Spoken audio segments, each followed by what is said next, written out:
Assalamualaikum warahmatullahi wabarakatuh. Perkenalkan, nama saya Urai Nurbaiti dengan NIM F1077120101059 dari kelas 4A2.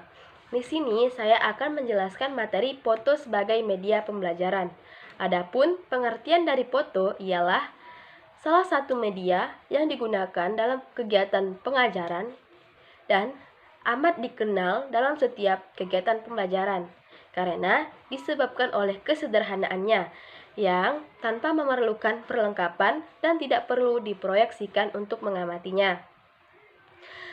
Foto termasuk kepada gambar tetap yang terdiri dari dua kelompok. Yang pertama yaitu gambar datar tidak tebus pandang, misalnya gambar fotografi, gambar, dan lukisan tercetak. Adapun yang kedua yaitu gambar tembus pandang, misalnya film slides, film strips, dan transparansi. Lalu prinsip-prinsip penggunaan foto. Yang pertama, menggunakan gambar untuk tujuan pembelajaran yang spesifik. Lalu, padukan gambar-gambar pada pembelajaran. Lalu yang ketiga, menggunakan gambar itu sedikit saja. Untuk menggunakan banyak gambar tetapi tidak efektif daripada menggunakan banyak gambar tapi tidak efektif, lebih baik menggunakan gambar sedikit saja. Lalu yang keempat, mengurangi tambahan kata-kata pada gambar. Lalu yang kelima, mendorong pernyataan yang kreatif. Melalui gambar-gambar, siswa akan didorong untuk membangkitkan keterampilan berbahasa lisan. Lalu mengevaluasi kemajuan kelas. Nah, kriteria dalam memilih foto sebagai media pembelajaran yaitu ada 5 kriteria. Yang pertama, foto harus cukup memadai. Lalu,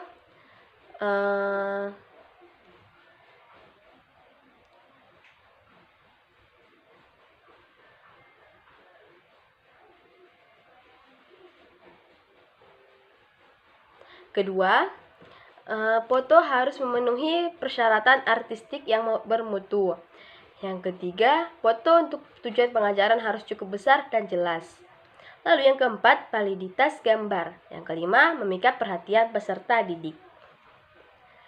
Adapun keuntungan dan kelemahan dari foto sebagai media pembelajaran, yaitu pertama-tama kita akan menjelaskan keuntungannya.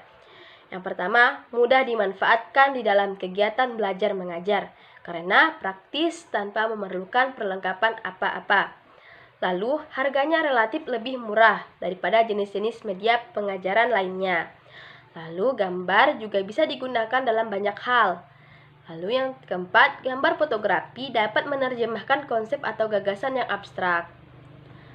Nah, adapun kelemahannya yaitu beberapa gambar sudah cukup memadai, akan tetapi tidak cukup besar ukurannya bila dipergunakan untuk tujuan pengajaran kelompok besar. Lalu yang kedua, gambar fotografi adalah berdimensi 2 sehingga sukar untuk melukis bentuk sebenarnya. Yang berdimensi 3. Yang ketiga, gambar fotografi bagaimanapun indahnya tetap tidak memperlihatkan gerak seperti halnya gambar hidup. Jadi, kesimpulan dari materi ini ialah foto merupakan salah satu media pengajaran yang amat dikenal dalam setiap kegiatan pengajaran. Hal itu disebabkan karena kesederhanaan dari foto, tanpa memerlukan perlengkapan dan tidak perlu diproyeksikan untuk mengamatinya. Dalam menggunakan media fotografi sebagai media pembelajaran, ada keuntungan dan kelebihannya. Foto mempunyai karakteristik tertentu.